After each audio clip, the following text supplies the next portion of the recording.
All right, if we got nothing else to do, as long as I got all the right buttons clicked. Welcome, everybody. It's the 29th of March, 2021.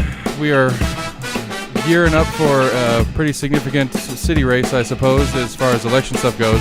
I'm going to gripe about my non-partisanship. Oh, and I bring all that up because I have the Chris Davis from the Election Commission in here to talk to us about the different things and stuff and who's and what's and where's it's going on. We've had a good handful of petitions already pulled for these city races. I'll have to go back and find my notes on who all is in there. I've got a couple of those people queued up as things start getting going to start interviewing them about what their goals are in seeking a position and things of that nature. We're almost in agreement at gmail.com, Facebook, Twitter, YouTube. The website is live at almostinagreement.com. For those of you YouTube people, this is our first full video version of the show, and we're going to mess around with some of this. So, I don't know, part of it's going to be me playing with my stuff, but a good bit of it's going to be information and election stuff. So, here I am, Chris Davis, the 29th of March, 2021, almost in agreement. Mr. Davis, how do you do, sir? I'm doing well, Seth. I'm kind of disappointed you couldn't pick a better-looking person for your first YouTube video, but well, I mean, it's one of those you got to start on the bottom and work your way up. There you go. Glad we're in agreement. Well, I mean, almost in agreement. Almost, yeah. So, one of the things to me that's gotten me in a big tizzy right now, and I know this isn't something you control, but maybe you could help me understand it a little better, is I follow Miss Johnson as well as Miss Massey on Facebook, and about a month ago, they sent out the taking applications for election commissioners. And I said, cool, because for me, doing this show, I really enjoy doing the show. I don't want anything to, I have interest in doing more and being more involved in the community and stuff like that, but I don't want anything that could potentially take away from the show. I don't want to be in a position to run for a seat where it just becomes weird for me to start interviewing people because it's kind of a conflict of interest thing. And so it's like something more periphery, like the Election Commission, makes sense to me. And so I emailed Miss Massey's office and basically said, you can't. And I said, well, I don't understand why not. And so essentially, somewhere in the law, it is you are obligated to be a registered party member of the two major parties. There's 5 seats. 3 of them are Republicans since they're in the majority in the House or in the state. 2 of them are Democrats since they're in the minority. I've been trying to get somebody to at least ballpark why that is the way it is for me, and I'm having a hard time. Well, I'm not sure I'm going to provide much clarification on that. Obviously, that is the way state law is written with the majority party and the minority party. I will tell you, it's an interesting animal for me to deal with, just because in my position, even though I am an appointee primarily of the majority party, and being a Republican, having a Republican voting record, I still have to, and I do, run our office in a totally impartial, down the middle manner for all voters. Because, as you well know, and you sitting over there, there are a lot of voters who don't identify with the political party. They just want to go out and vote for the best candidate. Right. However, our election commissioners, by the way the law is written, can act in partisan fashion, particularly when they're out in their non-election commission duties, and quite often do. They'll support candidates. They'll give money. They'll put the bumper stickers in the yard signs and go. See, that seems like more of a potential conflict of interest than the inverse to me. And that's a potentially a good argument from a lot of people. But unfortunately, I'm not sure I'm going to provide any clarification for it. That's the way the law is written. Yeah, right. And I will say it's one of those things. And I don't want to sound partisan at all here because it's just a fact, but the fact is this law was implemented at some point in the past when the Democratic Party was in charge, and now obviously for the last 12 years, I guess we're going on, give or take. Cool. I'll have to rub that in Matt's face when I see him. The shoes on the other foot, and it's sometimes I will have a person who's of a Democratic persuasion complain about that. I'm like, well, it was in place for 100 years before, or 80 years or whatever it was before the legislature switched. All right, that's interesting, and that's a fun little tidbit. I like that a lot. But again, it's just like I don't like one of those. It's already exists, so I know that I can't change it. Kind of deals. I get that, but it could be changed, I guess. But I get that it's already in place, and that everybody that's working inside of it that is how we work. It's not, it's not something that you or anybody in your office currently put into place. And so you're just working, like, again, because I can't figure out an argument that makes it make sense. Like, well, and let me just throw this out there, just to be clear, lest I be called somebody who's trying to persuade one way or the other. When those 5 election commissioners, and you have some very partisan people among our 5 election commissioners, and we'll have some new appointments next month. Actually, in fact, a week from today, there will be new appointments officially, and I anticipate there will be 2, possibly 3 new election commissioners. In my experience, I've been here since 2013. Our election commissioners, either party, and very strong partisans on both sides, they follow the law to make sure that we conduct fair elections. Now, what they do outside of their election commission duties is their business.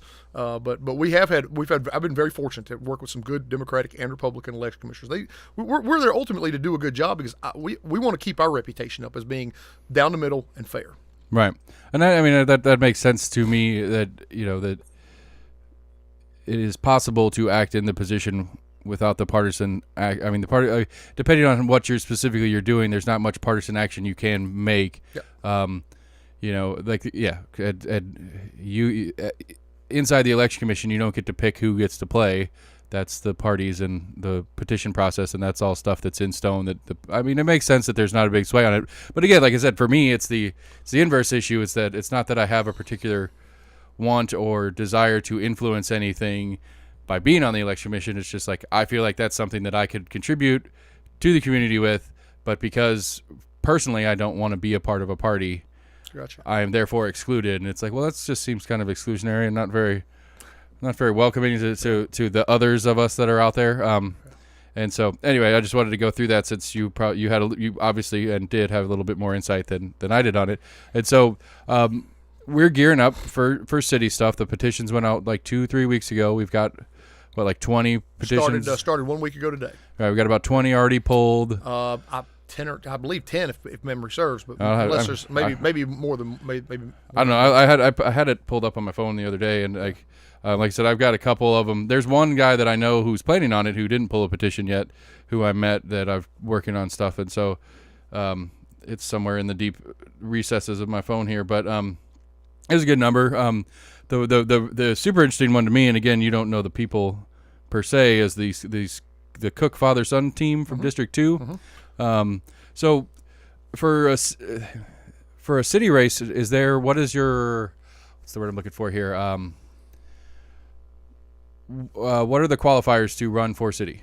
Well, essentially, to run for city council, you need to be obviously a resident of the city, and in these races, of course, 5 of the 6 city council districts are on the ballot, and so you have to have been a resident of the district in which you wish to run for at least 1 year prior to taking office. And of course, in the city charter, you take office and get sworn in on the 3rd Saturday in December. So basically, anybody who wants to run in one of these districts, was here at Christmas 2020. Basically, December 20th, give or take, would have had to be a resident of the district they're in and remain in the district. And I believe the city charter, even though state law says you only have to be 18 years old, I believe the city charter says you have to be 21 years old. Okay. Other than that, I think that's about it. So while we're on the thread, if you follow the list just given, so you're 21. You've lived in the district that you want to run for the last year, for the last 6 months, basically, for at this point. Yeah. And you're wanting to run. What's the first step for? Again, I'm not a resident, so I don't count. But if one of our listeners is, because we're in the window, if you want to run, right now is the time to get to work. So what's the next step for said person out there if they fit those qualifiers already? Well, from an election commission perspective, your first step would be to come visit the election commission office. And actually now it gives me an opportunity to point out the fact that just about 2 or 3 weeks ago, we were able to open up a satellite office. Actually, I have a satellite office not too terribly far from your studio here, out at the old former Frank Strang building out on close to Pellissippi Parkway. But you can go by either one of our offices, our downtown office, which we have maintained, or that Pellissippi office, and just pick up a petition. And a petition is essentially just a document saying that you wish to run for city council district, whatever. It will have your name. It will have your name as you want it to appear on the ballot, because sometimes those are two different things. Some people use nicknames or something like that to put on the ballot. In fact, I believe there was some guy put Knoxville in his name a few years ago, if memory serves. But you put your address, and then you take that out and you get 25 signatures from registered voters who are registered voters in your district, and make sure they put their name, their address, make sure they sign it, not their spouse signing it or something like that. And then return that petition to the Election Commission before May the 20th. And assuming you return that petition, we'll check all of the signatures. If you have at least 25 valid signatures from registered voters in your district, you will then be eligible, assuming we don't find some other residency issue or something, to be placed on the ballot for the August election. Okay. And so, right. So the rule of thumb that I've heard from some of the other people is you get like 50 or 75 because there's a good chance that that buddy that doesn't know what district they live in is going to say, yeah, I'm in, and then you come in with the 25 people on your petition, and 10 of them. That's right. 10 of them are a different district. We encourage them to get 50, and because a lot of people are not going to be in the district, they're not going to be registered to vote. Maybe they haven't voted in 12, 16, 20 years, and, right. and back in the day when we did that, we purged them for inactivity, which, to be clear, we do not do that now for the people who are going to call me. But something that state law allowed us to do in the past. And that's one of the things, just kind of a side note, I don't want to get into that too much, but whenever someone talks about doing a recall petition, or someone talks about doing maybe a petition to do some type of initiative to put on the ballot, that's one of those things that generally that's a pretty high threshold of signatures. You need, depending on what you're looking at, sometimes you need 10% of the registered voters in an entity, or 15% of the registered voters in an entity, like 10% of all of your county voters, for instance. Well, right. that's 30,000 signatures you need to get. Right. And if you say, oh, well, I'm going to go get 30,000 signatures, you're probably looking at more like 35 to 40 at a minimum. Right, to make sure a lot of people are not registered. They don't remember if they're registered. They forgot, oh, yeah, I went over and registered in Blount County 2 years ago because I lived there for 6 months and then never got registered again. Right. Those types of things. Yeah, because that's because, again, the libertarian part of me is like, we talked about that last time we were here. It's like, how do we get the party on the ballot, let alone, or the other one that I've been kind of the other couple that I've floated around is going Metro, and if I as a citizen wanted to try to make that a ballot item, the efforts that I would have to go to get, which I guess to clarify on that, because I don't know if we talked about it last time, if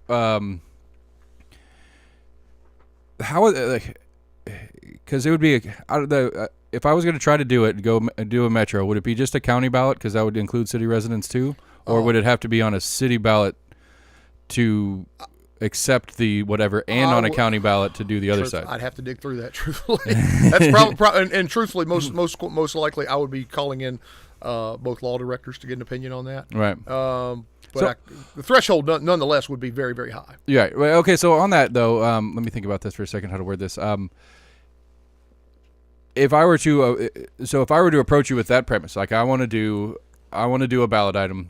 I don't know. Let's do something non-metro. I want to go. I want to petition for the city to decriminalize pot. Like I think we had that a couple of years ago. It was one of the two ballots. We had something of that nature a little while ago. But I and a citizen group want to put that together and get that on the ballot. Is it something that I need to get like a lawyer and all that kind of stuff to write it up for me? Or highly recommend that. So yes. It's not something that I can kind of come in with the general premise, and you and or the city or county is going to help me get it written into legal speak? No. And there's a little bit of a difference between, for sake of argument, if you want to recall an official. There's very specific language, I'm 99% sure, in the county charter that gives you that specific language, and all you have to say is shall, and I'm paraphrasing here, so don't quote me, but something about shall so-and-so be disqualified from the office of X, whatever X is. So that language is pretty common, pretty standard. However, if somebody wants to do decriminalize marijuana or something like that, yeah, you would have to, and that's what we tell people when they call our offices: get a lawyer, get you a war chest because you're going to need money to go get signatures, and frankly, plan on that being your life's work for 75 to 90 days, depending on whatever window of time, whether it's a county charter, city charter, or state law. And depending on whichever one you do, it's somewhere between 75 and 90 days to get all of the signatures you need. And I was just doing the math in my head yesterday. Let's take an argument, say somebody wants to do some type of county charter, change to the county charter. That's 30,000 signatures, and you need to get 30,000 valid signatures. And actually, it's 29,500 and something right now. Right. But I would just round it off. You would have 75 days to do that, or 90. I think it's 90 days to do that. 300 signatures a day, give or take. 333 valid signatures every single day. Right. Just to be able to, and then you obviously run into the logistical questions. Where do you set up who's going to let you. Are you going to go door to door? Are you going to try and do it in front of the Ingles or the Krogers? So, Right. so there's a lot of other issues that go I set think, up at a church parking lot. I'm sure the church will be cool with it. And we get recall questions on a regular basis because people are they're itching to change something. There's something that's upset them in the community, something that frankly just pissed them off. Right. I'm sure this year with the Board of Health thing, there's plenty of people that have been out there trying to get their commissioners removed because they were pro or con on the Board of Health conversation, which we get to have, today, tomorrow, next week? I can't remember. Anyway, that's not important. Board of Health, I believe it's tonight, actually, the vote on that. Whatever. Anyway, that's what I need to get. It doesn't. Anyway, that's not what you're here for. I don't want to go. I'm doing it anyway. I don't care. I don't understand it. If I understand the way it is built correctly, this is a mandate from the state, so the commission can't dismantle a state mandate. So what are we doing? I don't understand it. Like, what are we doing? And because I talked to Larson about it. I had him in and we were talking about it, and I was like, I said basically the same thing. I was like, this is a state thing. This has nothing to do with us. Your commission. I mean, you're asking. At best, it's a gesture to the state to do something on behalf of the commission's consensus, but the resolution doesn't exist. It doesn't have the power to do anything about what we're talking about. So what are we doing? So when they vote on it tonight and probably dissolve the Board of Health tonight, what's going to happen? And that's the board question that maybe you have more insight on, is what's going to happen when the commission does something they don't have the authority to do or power to do? What happens? Like, is it one of those that somebody immediately files a lawsuit tomorrow against the commission, or the Board of Health just keeps doing what they're doing, and then we have a state county fight? Like the state Board of Health comes down on the county, and then the county Board of Health just continues. That's where I'm most interested in this for the show part of it, for that sake. Like, what happens when you do something you're not allowed to do as a body? It's never boring. Right. It's never boring. I'm seriously. Well, except for the land use part, that gets pretty boring. But which is probably the most important thing the commission does. But it's just hard to it's hard to go through like, if you don't have the full history of all the different zoning changes and kind of stuff like that, it's really hard to grasp what land use conversation is. And then the other one is like, I don't feel like there's a long-term plan. Like, there's a long-term strategic. There's a couple of different ones that are floating around. The city's got a little bit of a one. The county's got one. The planning commission has their one. And it's like, are we all on the same page on this? Or are we just kind of acting out in our own little things? And at what point we're going to kind of center this into one, which goes back to why I think we need to go metro. But, I'm the crazy guy because I don't care about the politics of it, because from everybody's argument, to me, the politics is what kills the metro idea, not the practicality. But anyway, that's me. So we got way off track there. Back to city races. You said that the petitions are due in May, and then we vote in August. And another one on this one that's interesting to me, that I'm not a city resident, so I don't get to be directly involved in this, but as I'm understanding how it works, that I think's interesting. I'm not sure who, why, where, and started it this way, but city races, and we have two votes, right? We have a primary and then the general. The primary, you only get to vote for your district. Correct. But you get to, if you are a city resident, you vote citywide.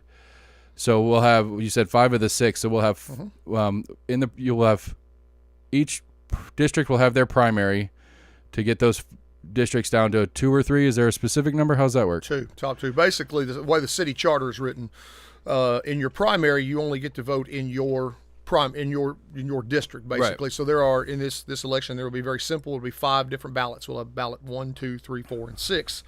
And so residents in the 5th district, which encompasses roughly like that Inskip area, give or take a little bit, maybe some of like the Christenberry and Lincoln Park area, they won't get to vote in this election. And I'll get some angry calls. Why can't I vote in this election? And well, it's because that's the way the charter is written. Your seat's not. Okay, so even they don't get to vote in the general either. No, they will. Okay. In the general, but in the primary, they're excluded in the primary because you only vote for one. The top 2 move on. Even if one candidate gets 90% and one gets 10%, the top 2 move on. So if you remember, 4 years ago, I guess it was. We had some of these races, all these races had 4 or 5 people each. Right. And the top 2 moved on. If you'll remember, one of the interesting things, which may kind of get to your point about, because this change was implemented, I want to say, in the last 20 or 30 years. But if you'll remember, back in District 3, back in 2017, there was a guy named James Corcoran. And James Corcoran won that primary very handily. There were 4 people in that race.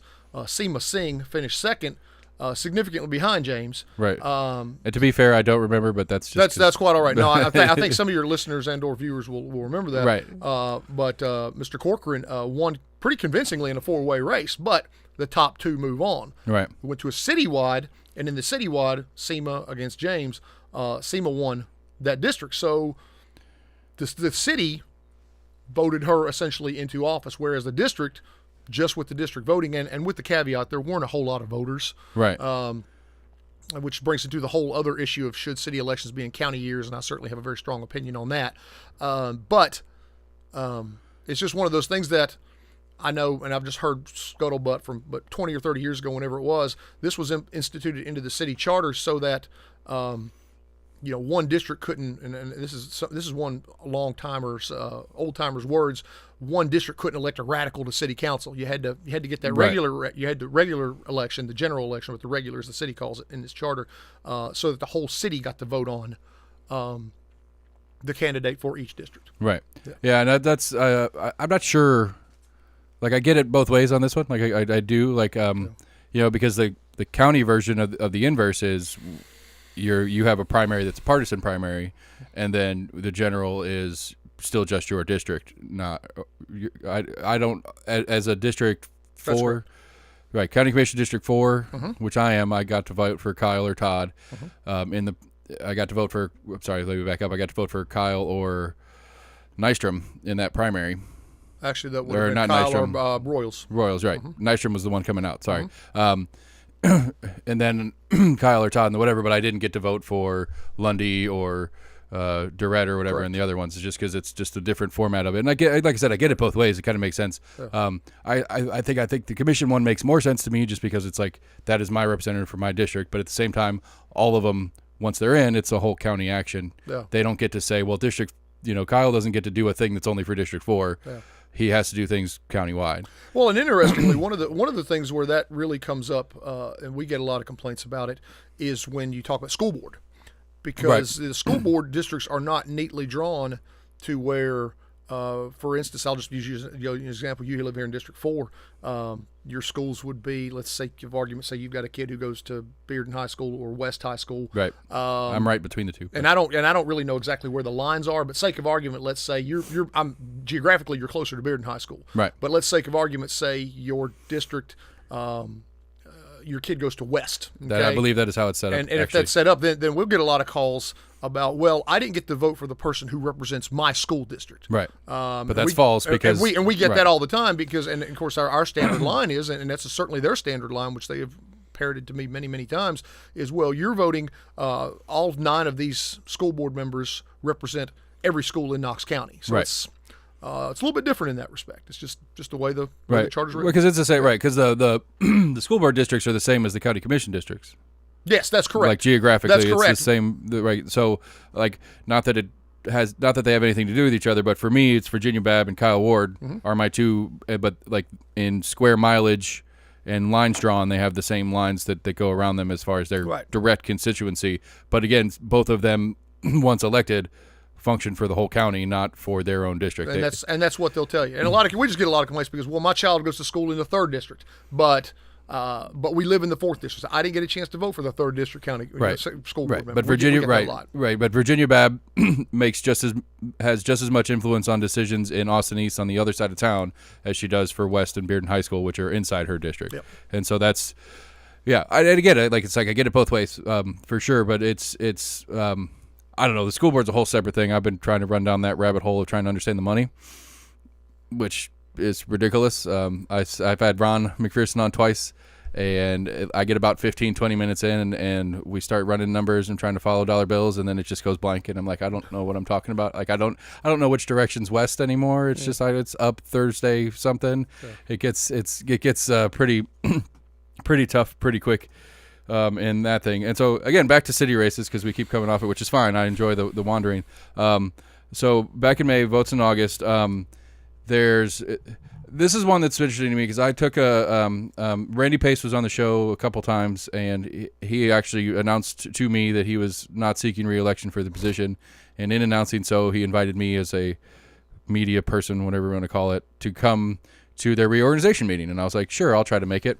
Happens my work schedule and stuff lined up, and so I got to show up. And so I got to go watch, and I interviewed both the potential replacements on the way in, and then I'm still trying to work on getting Daniel back in now that he's officially the chair. But one of the things in that meeting that they were very adamant about was winning the city back. And there's this whole, the at least from my viewpoint, spectating that meeting, that nonpartisan it seems to be, at least in the Republicans' mindset, a disadvantage for them.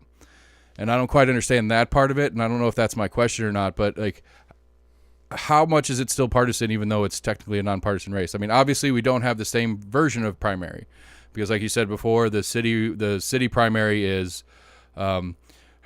anybody, any party affiliation, whatever, hits the primary, then the top two go on to the general. It doesn't matter if it's two Democrats, two Republicans, an independent or an independent or an independent, because that's the only other category there is. And so does their complaint make sense as a party? That it's a disadvantage to them to not have, because again, I guess to me it makes a little bit of sense in the idea that in Knox County specifically, the R makes a difference. Just the R next to the name seems to be as much of an advertisement as the person who occupies the R. Certainly, there are elections I've seen in the last 8 years that would back that up. Certainly, but I think the whole political thing from our perspective, it's just subjective, because you can, we talk. I will tell you, we rarely talk politics in the office, and folks don't do it with us.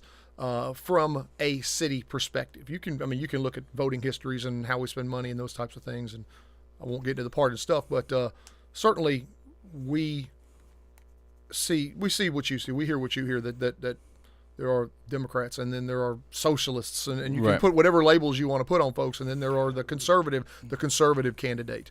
From just the machinations of how things work, it's not really relevant to us, but certainly we see that, and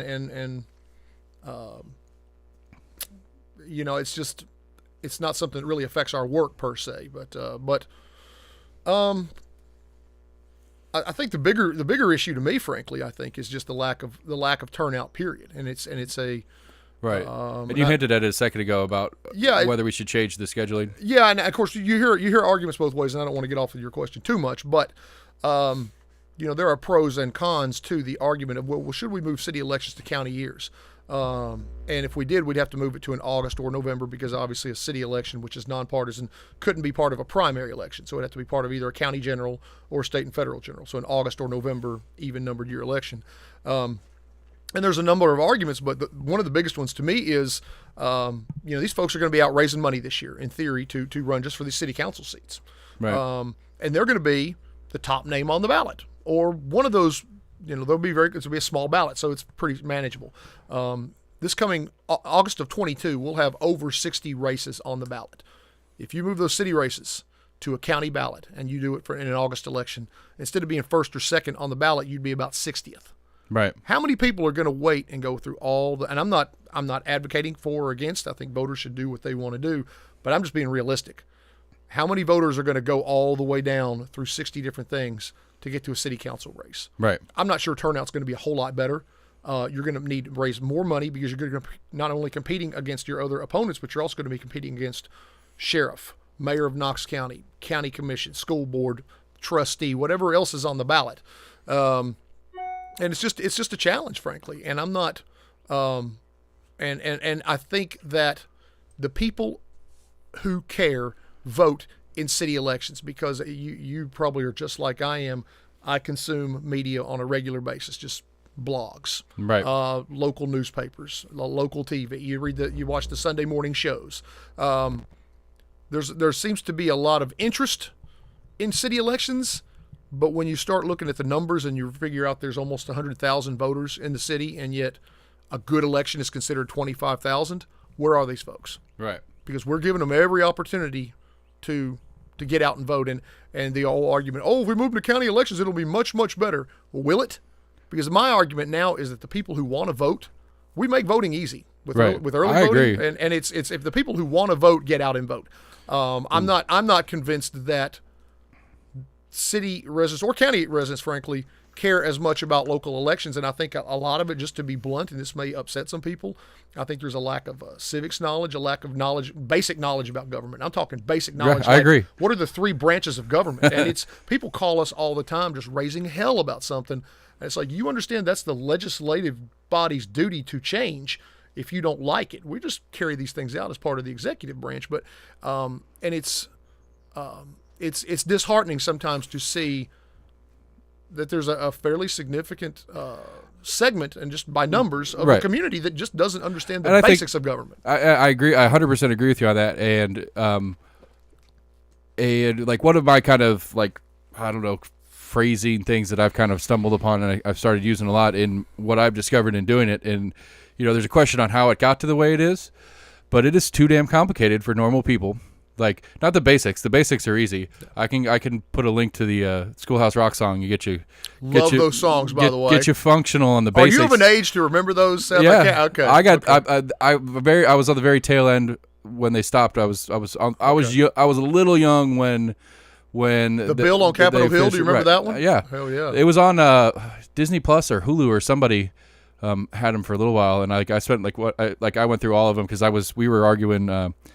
We're the whole discussion around that last Supreme Court nominee that Trump put in to replace Ginsburg.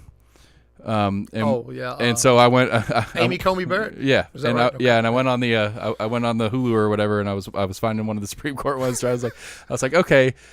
It's not that great now that I'm a little older, but it gets a little bit of the skeleton in place. But yeah, I mean, I think like the election commission conversation we've been having about whether I can be a member or not, like these kind of things, and I joke around and like it was on purpose, but the reality to me seems like, I mean, how old is the state of Tennessee? 240 years old now. Something like that. 240 years old of 1,600 bills a year or something like that. Adding, subtracting, changing one sentence, changing 3 sentences, all this stuff over the years. Yeah. And so I don't think I'll go out on a limb and say it was not intentionally set up to be this complicated, but over the years it got this complicated. And the people that know how to play have no incentive to uncomplicate it. Because uncomplicating the madness that it is, if you're one that understands it, making it easier for other people brings opponents into the game that you don't want to have to play against. I agree, and I think there is I will sit and tell you that I think people need a more just a more broader base of knowledge about just civics in general and how government works, the basics of it. Right. But to be fair, I also think, and whether that's because of us moving to the internet and the electronic age, there is also a dearth of media that can focus on local topics, things like you talked about, like land use, and I'm not talking about getting wonky, but just the basics of it. Well, see, I think that's the inverse. For me, that's the inverse. One of the biggest struggles I've had for doing this show is trying to stay local, because on a business plan standpoint, it's a disadvantage for me to try to stay local in a podcast. Yeah. Because if you listen to podcasts, if anybody out there listens to podcasts, either they're a nonprofit style podcast, they're not trying to make money, or all their advertisers are national advertisers. Yeah. Like, how do I sell an ad locally because I'm trying to get a local audience, or how do I talk a national advertiser to sell to me, but I have only this tiny audience comparatively? Right. You take some of the standard politics, you could take like the Jimmy Dore show, or which he doesn't advertise because it's a political thing for him, but you take like a Jimmy Dore or a Ben Shapiro or one of those style shows that are national. It's all federal law, federal news kind of stuff. Yeah. You take those guys and all their advertisers are, national advertisers, because they've got millions of listeners, where if I do well here in Knox County, I'm going to get excited if I have 50, 60,000. Which I'd be totally excited about. Don't get me wrong, and that would sell to a local business. I could sell that to a local business. It could work, but it's a different format than podcasting's used to. Yeah. And so that's one of my struggles personally in trying to get going with the business side of this thing, because the audience is not used to it in podcasts on a local setup. Yeah. They're used to the national one, and then I got to fight with local PBS and stuff like that, who doesn't have bills to pay like I do, or at least gets their bills paid for. and I don't. Right.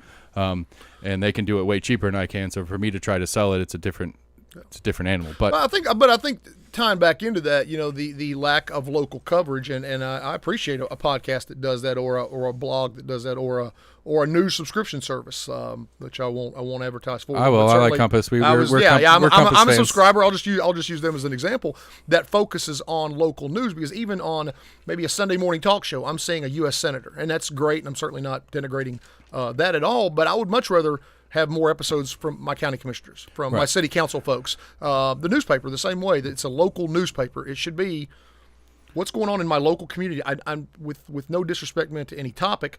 I can open up a USA Today, a Wall Street Journal, a New York Times, and figure out what's going on in Israel, for instance. I want to know what's going on with county commission, with city council, with your planning commission, because a lot of times what we see at the election commission, the end result is we get those angry phone calls from a voter who just found out that they're going to build a hospital over on Middlebrook Pike, which we got 3, 4, 5 years ago. They're going to there's going to be some big apartments going in out in Farragut or something like that.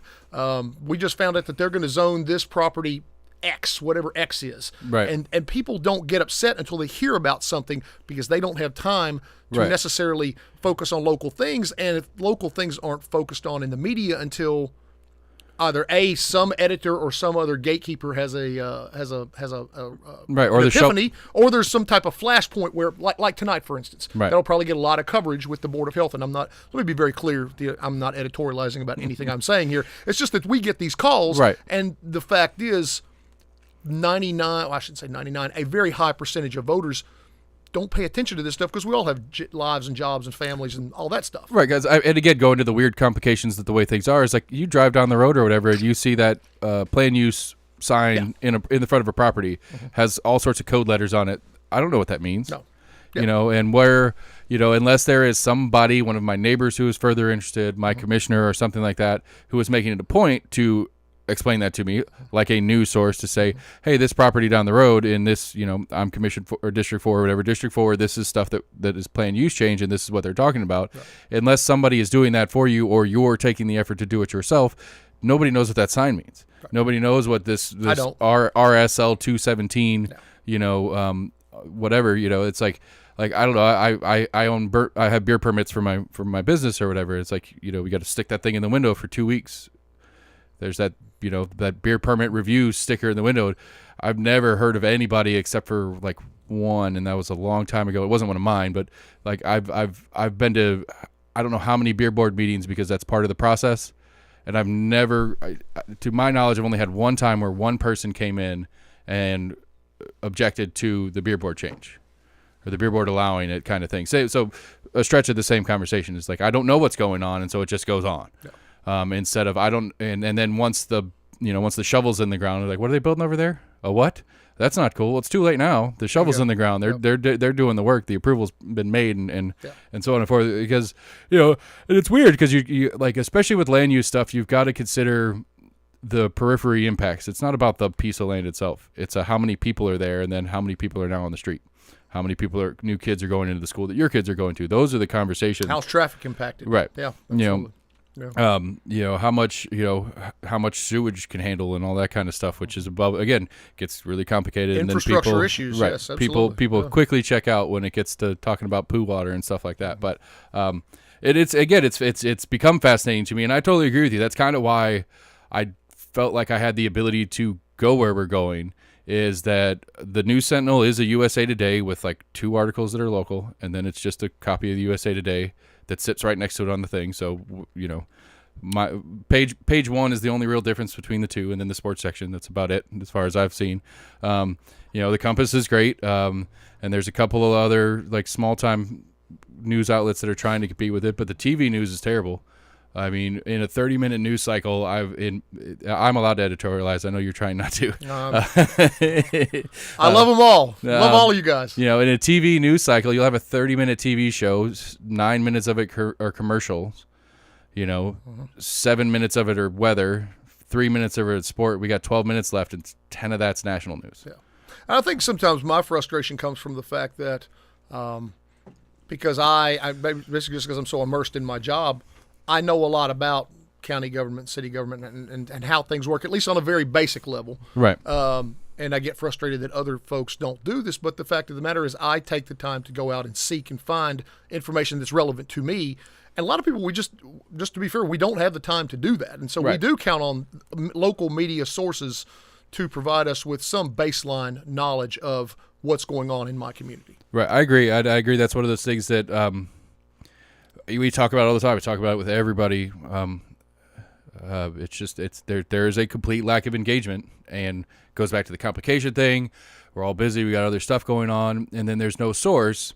And we'll find out as I continue whether I continue because the sources need to make a living. Right. It will become a financial issue for me at some point. Yeah. The deeper I get into this, and the more stuff I keep buying and playing with, and whether I move into a separate space and try to continue on doing what I'm doing, like at what point does it could become like I can't afford to do this? That I don't have a customer base. Like I don't have a listener base that I can sell to my advertisers, or I don't.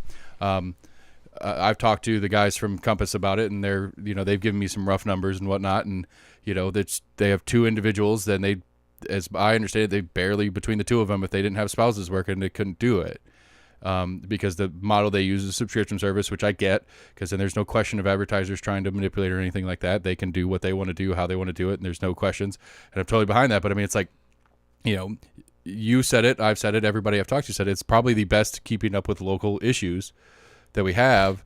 And of the, what do we got, just short of 500,000 in county, about 470 something thousand. Yeah. I don't know this specifically, but I want to say they said like 1,500 annual subscribers or something like that. I don't recall. Right. I apologize if I'm misquoting numbers, Scott and Jesse, but the one source that we agree on that's probably the best in keeping up with local stuff going on has 0.01% subscription. Mm-hmm. And so it's like, how do we get, we all agree engagement's an issue. How do we get more engagement?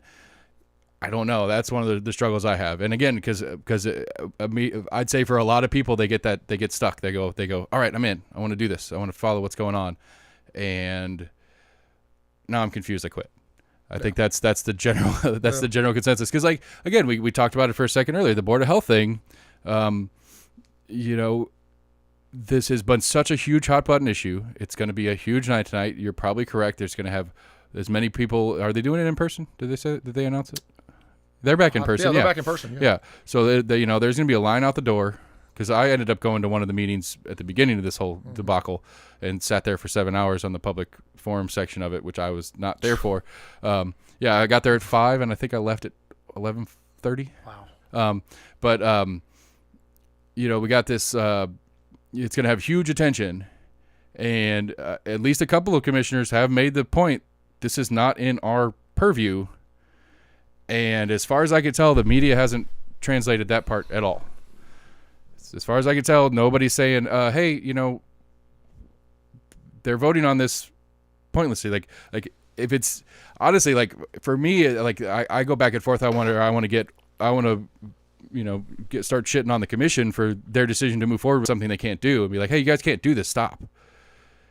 But at the same time, I understand the political need. They need to respond to the constituency that's upset about this thing. But it's like, what it should be is like, hey guys, here's your state people, because they're the ones that have something to do with this. Mm-hmm.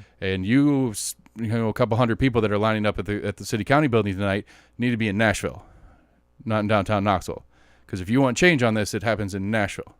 And this lack of civics knowledge and understanding it, because I went down a rabbit hole with the commission, and I got a list of every board, committee, whatever that the mayor's that the county over that's been the county, not the city part of it, just the county part of it. And I want to say it was like 65. I'd have to pull it back out, but there's like 65 different committees and boards and bodies that have a chair and have all these different little ins and outs. And it's like, I didn't know they existed. These are appointed by or voted to. And then like, I can't remember who I was talking to about it. One of the commissioners was talking about it because she's the head of the committee on committees. And that one of their meetings, they were discussing getting rid of a bunch of them because a bunch of them are just random things that don't need to exist. But either they're in the charter and they have to exist by charter rules, or they're mandated by the state.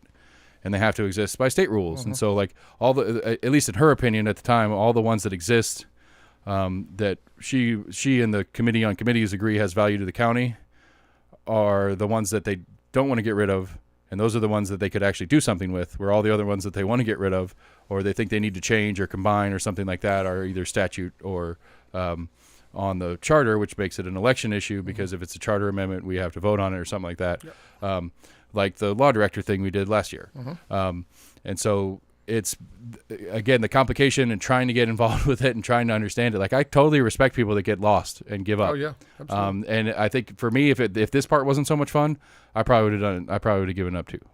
Like I have too much fun doing this, that the getting knowledge and understanding is a byproduct of the joy of doing the show for me. It's not the intent anymore. I'm just having a good time and I'm learning in the process, which is my favorite. So, okay. I think that's it as far as like specific items I wanted to get over. I wanted to get on the process here in city stuff, how the city one version works versus the county one. So one of the things I've noticed recently, and the specific is the sheriff, but there's some other ones that have already, the mayor's already talked about it too.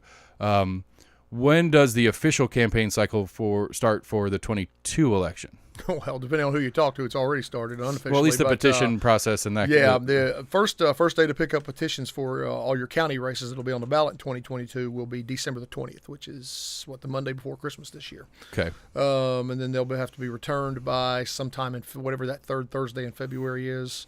And then election day will be May 3rd for your county primary, which of course you'll have to identify as either Democratic or Republican. And the only difference with that is there will be 5 school board races on the ballot.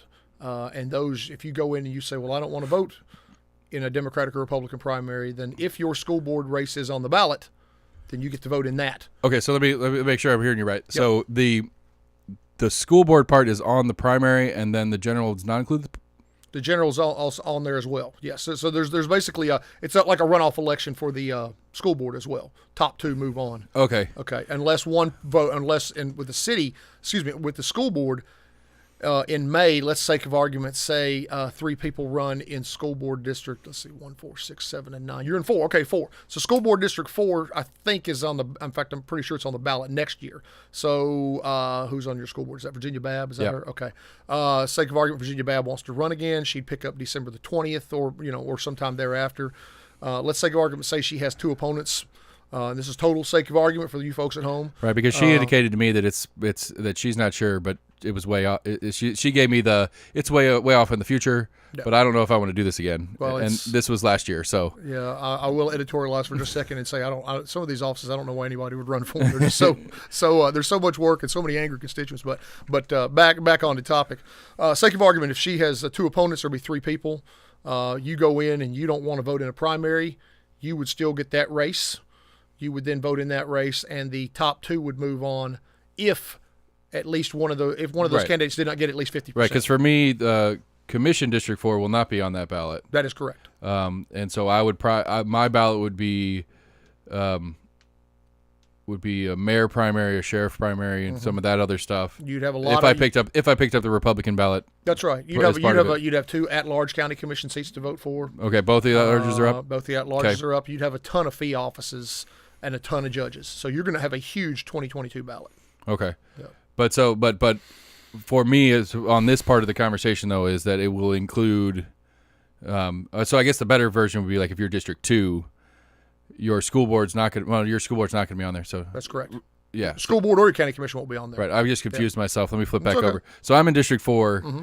My commissioner's not going to be on there, correct. But my school board is amongst all these other things. So correct. It's like, well, so I'm thinking, well, my commissioner's not on there. I don't need to do it. It's primary for all this other stuff. But so the school board primary is if the primary pulls a statistical majority total, they don't go into a general. Is that what so? No, if Babb pulled 55% and there were 3 other, she'd be the only name on the ballot if she's 50% plus 1. Now if she pulls 45% and right, one pulls 30. Johnny Banana pulls 28%, then both of them would be on the ballot as the top 2. That's right. Okay. So what's the point? What's the point of the second ballot? It just has to be on that ballot. So she could win. Yeah. She could theoretically win the general with 2 votes because she's the only one on there. That's right. Theoretically. That's right. That's random. What's the ballot? What is there? That's just the way it is. That's just the way it is. Same way. That's Same way. right. I can't you'd be a have to look commissioner? at you'd have to look at state law for that. County charter, actually county charter most likely, but yeah. But yeah, because that's what's weird to me is try to figure out the Everything was done for a reason, but without institutional knowledge, and sometimes that goes back decades, if Right. not many, many decades. It's hard to say why is that part of the law. I mean, I think that's the reason. I assume it's one of those that if you win the primary by a majority of the voters, I think my guess at it at least is the assumption is if we have 100 voters and we have 3 people on the primary, 51 people of them vote for you on the primary, and then the other 49 are split between the other 2 candidates. Even if we go top 2, it's still going to be 51 to 49. If everybody, like, you're right, because the assumption would be so you got 1, 2, 3 at 51%, and the other 2 combined for 49, and even if it was 40 and 9% for 2 and 3, the assumption is that even if everybody that voted for that third person that got kicked off voted for the number 2 person, they're still not going to win. Yeah. So what's But keep in mind, there's also 3 months between elections, and maybe Right. in the interim, person number 1 stubs their foot in some form or fashion. Right, and I agree that's, but I assume that's the premise, and that, but at the same time, state law or something requires that it's on the general ballot. That's correct. And so to save effort for the general ballot, they say, well, if this takes, we just take it that way. Yeah. So But interestingly, tying that back to the city elections and tying it back to the most notable example to me, like we talked about a few minutes ago, that District 3, where District 3 elected 1 individual right. in the city council race 4 years ago, but citywide they elected a different individual. So the city charter, as written, depending on who you are and who what your beliefs are, the city charter worked as expected, at least as far as I've been told. So, you want the whole city to have a say, so to speak. Right. So, That makes sense. I mean, again, like there's 2 different ways of slicing right. the apple here. So right. it's just, You could, I could definitely follow a good argument for either, Yeah. for the different versions of the different things that go on. All right. So, what else is there? Is there anything else specifically that I'm missing? This has become my general question because, like you said, we don't get the coverage, and since we don't get the coverage, I don't know where to start on certain issues. So, like everybody I have in here, I try to hold a section for teach me something that I don't know that's going on right now. Okay, well, I will tell you that probably the biggest thing going on for us right now is next week we will have essentially what the state law calls a reorganization of the election commission, and every 2 years, election commissioners are either appointed or reappointed for a 2-year term. First Monday in April of an odd-numbered year to first Monday in April of an odd-numbered year. And so next Monday, I expect to get a letter from the state identifying 5 individuals, 3 from the Republican Party and 2 from the Democratic Party, representing those parties. That will be our election commissioners. And they have 20 days to fill out their paperwork and return it to Nashville, and it has to be a hard and fast 20 days or they're not appointed. Assuming they return their paperwork with all of the particulars on it, we will then have a reorganization meeting as required by law within 20 days of their appointment date. So sometime in that 19th, 20th, 21st of April, we'll have an election commission meeting. Those 5 commissioners will be sworn in, and they will conduct the election commission business for the next 2 years or until they are removed if some reason, if some calls were brought to get them. So what happens if they miss the 20 days? Somebody else gets. It's never happened. So it's but is there? Because I got the feeling that you're when you ask for the position, you're filling out that paperwork already anyway. You would think so. Yeah. And absolutely. So okay, so here's a question on that because, as Massey's office explained to me, it's that Massey is tending the Republican 3 and Johnson is tending the Democrats 2. Mm-hmm. What happens if there's not a Democratic state senator in I see what you're saying. In the county? In a lot of counties, then your Democratic representatives would be selected by the state executive committee of that party, basically. And that happens in a lot of counties, because particularly in a lot of rural counties in Tennessee, there are... Right, they have one state senator or they share none, one. Or they have none. A lot of them just have no Democratic representation on the Well, I was state saying, level. like, they only have one senator, period, Right. regardless of party, and they share it with the next county over. That's right. Because there's only 20,000 people in the whole county. That's right. Yeah. And essentially the way to think about it is in Knox County, you essentially have 2 Democrats on the state level. They each, in essence... conventional wisdom is they each kind of select their their person they want. They have two people. They have two choices.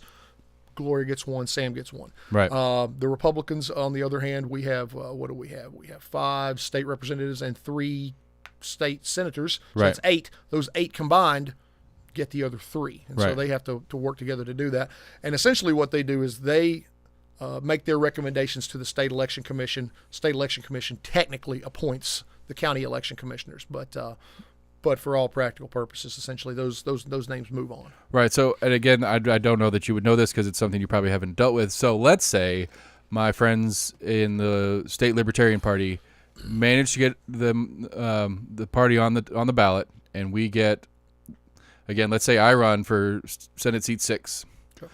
and now I'm a state senator from District 6, the state of Tennessee, and it hits that odd year where we have at some point during my term, it would hit that odd year where we're reassigning an election commission. That would throw state law into a conundrum, I would think. I'm not. It's above my pay grade at the moment, man. That's an interesting question, though. It is an interesting question. Yeah, because it would be whether it's 3-1-1 because the Republicans would still presumably hold the majority. If I could beat Massey as a Libertarian, that would be a whole separate can of worms of craziness going on. A lot at the of ifs state and level. buts there. Right, but would it be 3-1-1 because the Republicans still get the majority, or would it be 2-2-1, or would it just still be 3-2? And even though I'm a Libertarian, my party doesn't get representation because we get through the whole issues, and we talked about it last time how crazy the. It would probably end up in court, to be quite honest with you, because I don't know that state law would move that fast in terms of changing state law. Yeah, and doesn't have right, and it's one of the because because so many things in state law are built around the two-party system. That's correct. And especially as far as elections and stuff go, to start shifting those things into a third, fourth, fifth party kind of format is going to take decades. When and if it ever starts, because to me that's one of the reasons why a lot of these things aren't happening, because it's like somebody smart enough in the state, even though they're open to the idea of a third or fourth party, is like, yeah, but if you look down the road on what this does, we're going to be year after year changing laws, lawsuits, all this different stuff that has to change with it, which I would argue is probably not a bad thing. It's just a lot of work. And when the state's doing work, it's twice as much money as me and you doing. Well, you're kind of state too, but when the state's doing work, it's more expensive than a regular business doing a similar type of work as far as legal fees and all that kind of fun stuff. So you come on my show and you get a soft insult. That's what I do, just kind of stick them in there. But okay, so that's what I mean. Again, like you said, I think there's a basic civics lack of knowledge, and then we go on the deep dive, and then it gets real crazy, because even those of us that are trying to follow, the school board being the specific one to me, just trying to follow how the state gets insight and how much influence the state has on what's specifically going on in the schools, as well as how they spend their money. And it applies on all the different stuff, the commission, what the county and city mayors are allowed to do and not allowed to do. It comes out of the state. Scott from the Compass put it best. He's like, everything comes from the state. Any authority that you perceive from any body of government, county, city, sheriff's office, all that authority technically comes from the state. But what it's supposed to be is the state's giving it over to a local so they don't have to deal with it. And so, that's been my biggest thing. It's always going to be my biggest thing, is trying to follow the lines on who to talk to on whatever the issue is. Who is actually the authority on this? Who has the authority to make a change to this? Which one is it? And again, that goes to that complication thing, is that it's like I'm trying to follow. Like I had a specific for my business is that the last COVID bill that Trump signed, that big omnibus 6,000 page debacle that thing was, editorializing, I can do it, that goes into some of my business needs, and I was trying to figure out what I need to do in the state level to do it. And it was last Monday, I sat down here, I had 2 full sheets of paper of phone numbers of people that I was calling, and then they were saying call this person, that person, and it took me half the day to get to the right person, to get the answer so that I can understand, which turned out to be nothing, which I was excited about. Don't change anything, cool. But, trying to navigate that, and for me on this specific one, I had a specific need I needed to follow. So it made it a little bit more pressing that I did it. But for a lay person out there that doesn't have a specific to try to keep track of all these things, that engagement issue is understandable. And it's frustrating to me because that's an audience member to me. That's a voter to you. That's, there's a lot of need for more people to get engaged. But I'm with you. It's super frustrating lack of engagement. All right, we'll finish on this because you mentioned how small city elections are. What are we expecting this year? All right, that's not fair because last year was so weird that's probably skewing what numbers are versus next year. Like last city election was 19? Last city election was 19. It was a city mayor, and it was obviously a contested city mayor because you didn't have an incumbent.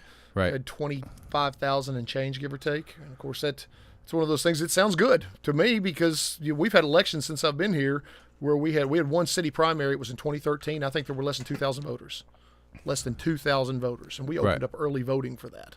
And the cost per vote is extraordinary. But on the flip side, I do think, and maybe this is just me, and I don't want to sound like I'm editorializing, but just kind of my awareness of the world.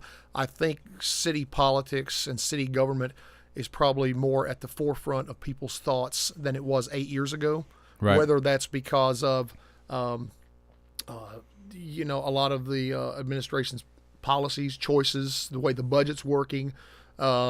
Certainly some decisions the city council has made, and I'm not editorializing. I'm just telling you what I hear in the community. Right. I think that city government is probably a little more in the news, if you will, and I do think that will lead to some increased interest over maybe what a normal city council election is, but it's still going to be, unfortunately, probably a very like you said, like 120,000. No, it's right at 95, 96,000, I think, registered voters in the city right now. Okay.